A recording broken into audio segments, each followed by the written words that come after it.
Yeah. What's going on, man? Doing well, man. Doing Can't complain. well.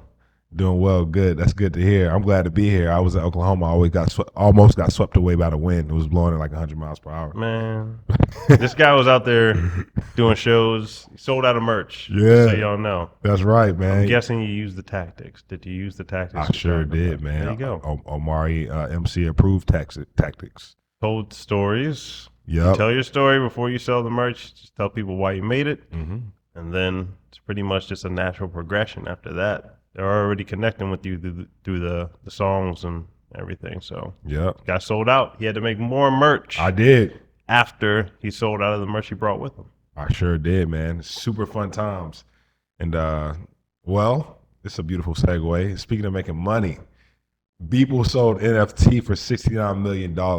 Yep. What are your thoughts? Who is Beeple? What is an NFT? Let's talk about all of that. All right. So NFTs, if you guys have not read our article or read any articles online, NFT is just think of it like a digital ownership of something. So if you have a MP3 or a JPEG or something like that, like anybody online can copy that, and we can't really track down who the original owner is.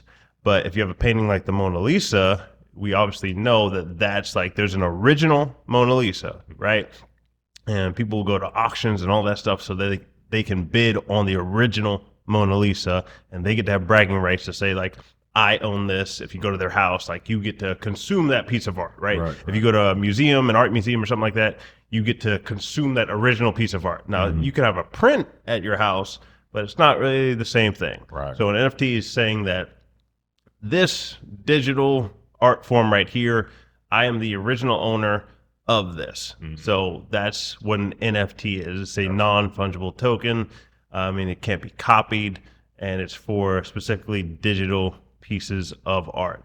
And so what's happening now is people are having these auctions where they're selling ownership of their NFT. So there's artists out there that like people who have been doing art for years and years, and now there's this new form of ownership that is coming into the market. And so right now, I mean, honestly, it is a bubble. I'll explain why it's a bubble right now. That doesn't mean it doesn't have value. It absolutely has value. It's just people see something new and shiny and they want to spend a lot of money on it.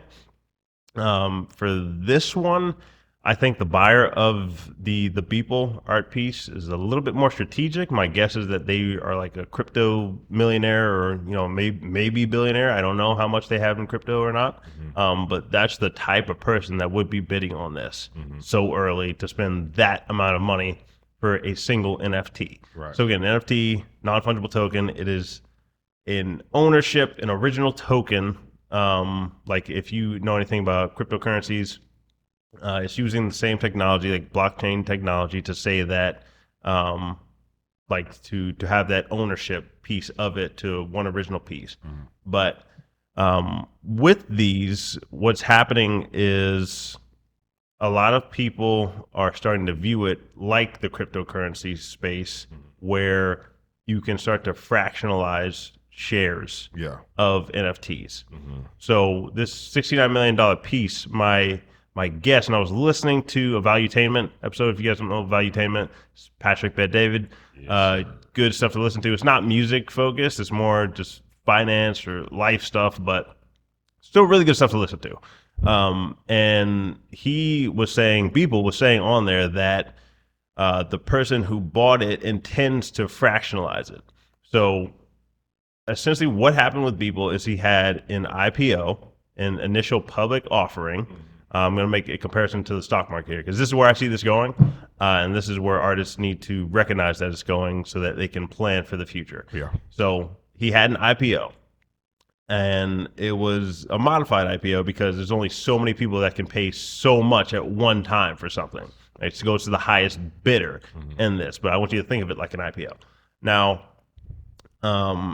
he intends to sell off shares of this stock that he got, this NFT, and then the people who buy it are going to be able to say in the future, like, I have part ownership in maybe the highest grossing NFT that there ever was. Yeah. Right.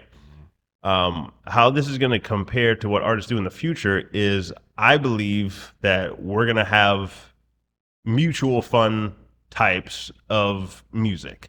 So instead of like, imagine if it was like 1980 and you had a chance to invest in hip hop as a genre.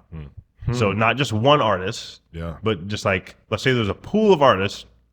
Maybe they're at this label, maybe somewhere at that label, but like you have a feeling that hip hop's going to be a big thing. Yeah. What if you could just invest in hip hop as a genre of music, kind of like an exchange traded fund? So an EFT, straight or ETF, exchange traded fund, is kind of like investing in a sector of the economy.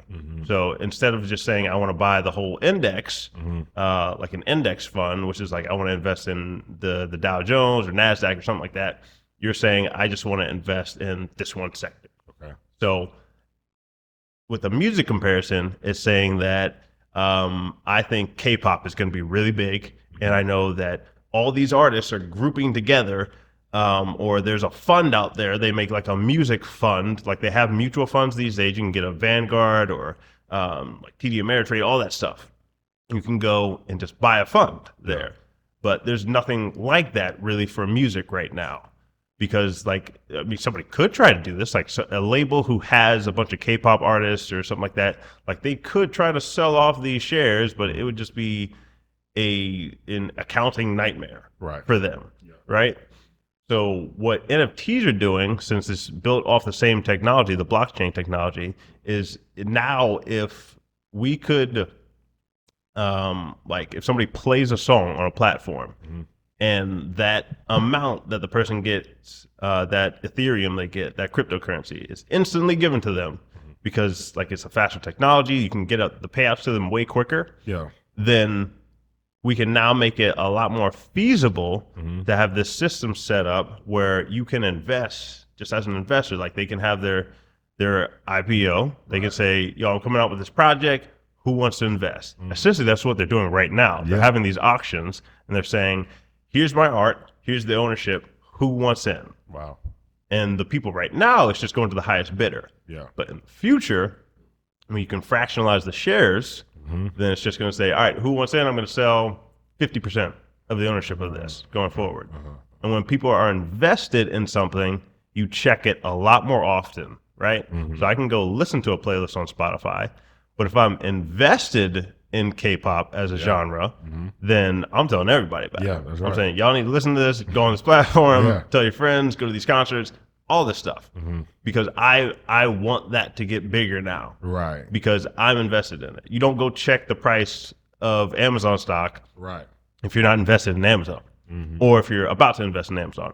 Or you have investments around Amazon. Right. Like that's when you start to check the price of it. That's when you start to get really invested. Yeah. So that's where I see NFTs going. I don't think the technology is all there yet, but it's like people are really starting to pay attention to how this can start to incorporate itself into like the digital space. And I think whoever spent that amount of money, if you spend $70 million on something, like you have to have a plan. Yeah. Like this person didn't just get $70 million out of the blue. Right. They had a plan before. They were probably a very early investor in cryptocurrencies, and now they are applying that same logic. They see where NFTs are going, and they're saying, I think this is a great time to start early on this. In case you guys don't know, the art piece from Beeple, it was like a he took I think he made art like every day for 5,000 days, and like it's one of those pieces. Like this dude spent this much time on it. It's like, you know, a Mona Lisa type art piece where somebody's willing to say like, this is great art. And so I think this has more of a function in the music space than it does in just the digital picture space. Yeah. So people can actually pay for the work that you put into the art, and not just for, you know, some quick fix or something that might just be or sound trendy in the moment. Because they're vested in whatever it is that you have to offer. That's amazing. So based on this episode of what just happened with Beeple, Is that what you're kind of basing this entire prediction on right now that you're talking about, or have we seen other scenarios and episodes of somebody spend a substantial amount of money or resource on art like this? I mean, it's happening more, and I think this is the highest one I've seen the NFTs go for. But there were reports. Who's the one girl that Elon Musk is married? I don't think he's married to her. He's just like dating that one. I forget her name, man. We'll have to look it up in the show notes or something. But she also sold a piece. It was for like, I think she sold a collection of pieces for, it was like 6 mil or something like that, right? So I think the people who have that much money to put into it are seeing where it's going. I don't think anybody, like, I heard him talk on Valuetainment, and I started to think of this mutual fund stuff. So I don't know if anybody's dropped this yet, but Amber Grimes. what's up? Grimes. That's it. Yeah.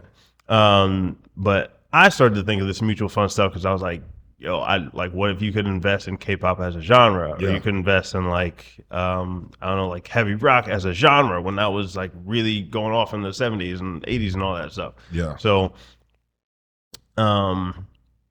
now this is going to create, I think it's going to create a whole new music economy. Yeah, absolutely. Because a lot of times what happens is, like, if you remember Blockbuster, they had an opportunity to get into Netflix early. Too slow. Right?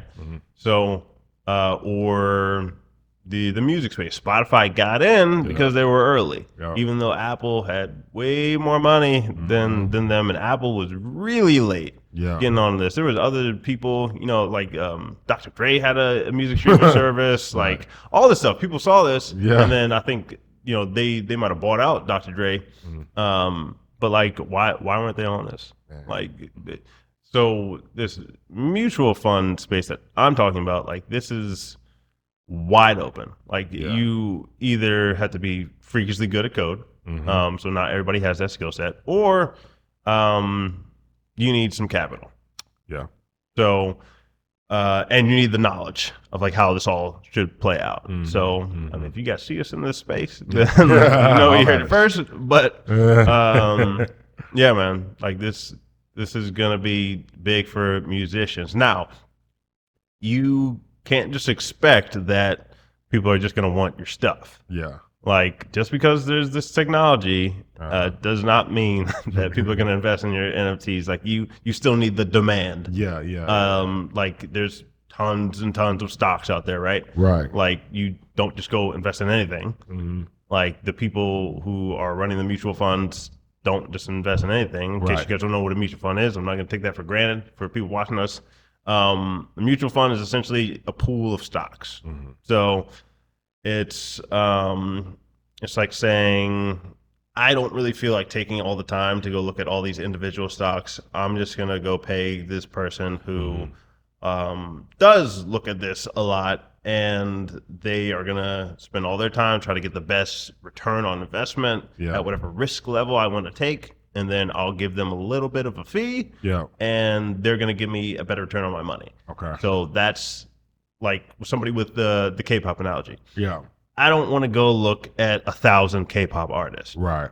I just want somebody who does go look at that all day long, and they pick out the top 50 to 100, and they're going to say that, all right, I've researched this. These are the artists with these NFTs that are going to be doing the best over this time period. I'm going to get you 20% back on your money with this, or 15% back if you invest in this sector of this subgenre of music. That's where it's headed. Yeah. Why do you think it takes the label so long to catch on to this stuff?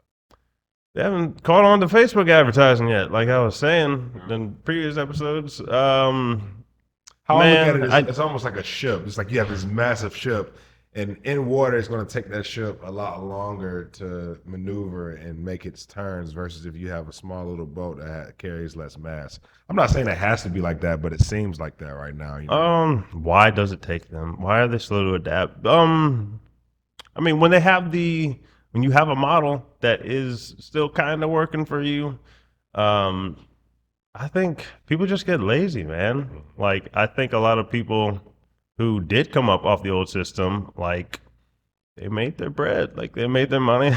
Yeah. They don't really need that money anymore. Yeah. Like a lot of people who work for those companies would benefit by them taking some initiative. Yeah. But they might not really need it But anymore. So they have no incentive to be really like, what are they going to do? But do They you don't have think- as much drive. But do you hunger. think that they're aware that if they don't adjust, that they die? I think some of them, and some of them are just ready to be out, and then some no, like they don't keep their ear to the street, and they don't innovate, and I don't think they really care. Yeah. Like they have enough money that they got their money spread out. It's just like whatever. Yeah. Well, I mean, good news is it leaves a lot of opportunity for the underdogs. So, Yeah. you know.